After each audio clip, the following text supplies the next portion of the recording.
அஸ்ஸலாமு அலைக்கும் நண்பர்களே. சில நேரம் நம்ம மனசுல வந்த ஒரு சின்ன சந்தேகம் நம்ம வாழ்க்கையே பெரிய கண்ணீரா மாத்திடும். இந்த கதை ஒரு கணவன், ஒரு மனைவி, 2 உயிர்கள், ஒரு தவறான புரிதல். வாங்க இந்த வாழ்க்கை கதைய கேட்கலாம். எளிய வாழ்க்கை. இம்ரான், ஆயிஷா. ரொம்ப வசதி இல்ல, ரொம்ப பணம் இல்ல. ஆனா ஒருத்தருக்கொருத்தர் அன்பா இருந்தாங்க. அதுவே அவர்களுக்கு பெரிய செல்வம். காலையில இம்ரான் ஆட்டோ எடுத்து கிளம்புவான். ஆயிஷா வாசல் வர வந்து பத்திரமா போயிட்டு வாங்கன்னு சொல்வா. அந்த ஒரு வார்த்தை இம்ரானுக்கு நாள் முழுக்க பலம். மாலை வந்ததும் ஆயிஷா வாசல்ல நின்னு காத்திருப்பா. இம்ரான் வந்ததும் அவன் களைப்ப மறக்க வைக்கும் ஒரு சிரிப்பு. அந்த வீடு பணமில்லாத வீடு, ஆனா அமைதி நிறைந்த வீடு. அந்த நாள் அன்று மட்டும் சூரியன் மறைஞ்ச பிறகும் இம்ரான் வரவே இல்ல. ஆயிஷா கையில போன். மறுபடியும் கால்.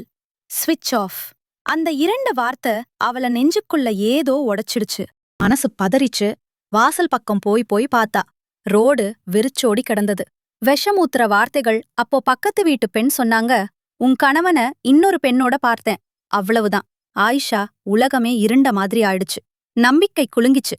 கண்ணீர் வழிஞ்சது. மனசுல கேள்விகள். என்ன குறைஞ்சது? நான் போதாதவளா? வெடிச்ச மனசு ரொம்ப நேரம் கழிச்சு இம்ரான் வீட்டுக்கு வந்தான். ஆயிஷா கட்டுப்படுத்த முடியாம வெடிச்சா. என்ன விட்டுட்டு போற அளவுக்கு நான் தப்பா நடந்துட்டேனா? அவள் குரல்ல கோவம் இல்ல, வலிதான், கண்ணீர்தான். இம்ரான் அமைதியா நின்னான். மெதுவா கேட்டான், ஆயிஷா, நீ என்ன நம்பலையா? அந்த ஒரு கேள்வி ஆயிஷாவ உள்ளுக்குள்ள குத்திச்சு. உண்மை வெளிய வந்தது. இம்ரான் மெதுவா சொன்னான், ரோட்ல ஆட்டோ பழுதாயிடுச்சு. அப்போ ஒரு கர்ப்பிணி பெண் ரோட்ல துடிச்சுக்கிட்டு இருந்தாங்க. நான் பார்த்துட்டு போக முடியல. அவங்கள ஹாஸ்பிட்டல் கொண்டு போனேன். அப்பதான் போன் பேட்டரி டீட். ஆயிஷா தலை குனிஞ்சா. அவள் கண்ணீரில் பச்சாதாபம், தவறான சந்தேகத்தோட சுமை. மனைவியின் துவா. அந்த இரவு ஆயிஷா தொழுகையில் விழுந்தாள். யா அல்லாஹ், நான் சந்தேகப்பம் பண்ணிட்டேன். என் கணவனின் உண்மையை பார்க்காம மன்னிச்சிடு யா ரப்பா. என் குடும்பத்தை பாதுகாப்பா வை. எங்க வீட்டில அமைதி திரும்ப வரணும். அவள் துவா வானத்துக்கு போச்சு. அல்லாவின் பதில். ஒரு வாரம் கழிச்சு இம்ரானோட போனுக்கு கால். அந்த பக்கம் இருந்து ஒரு கனமான குரல். நீங்க தான் அன்று என் மனைவிய ஹாஸ்பிட்டல் கொண்டு வந்தவரா? இம்ரான், ஆமா சார். நீங்க இல்லன்னா இன்னைக்கு என் மனைவியும் குழந்தையும் உயிரோட இருக்க மாட்டாங்க.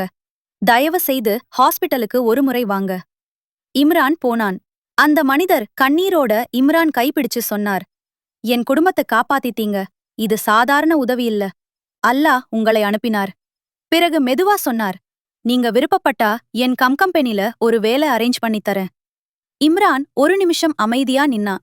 அப்புறம் சொன்னான், நான் முயற்சி பண்ண தயாரா இருக்கேன் சார். அடுத்த வாரமே இம்ரான் வேலை ஜாயின் பண்ணினான்.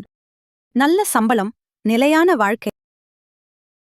அந்த ஈவ்னிங் ஆயிஷா இம்ரான் முகத்தை பார்த்தவுடனே புரிஞ்சுக்கிட்டா.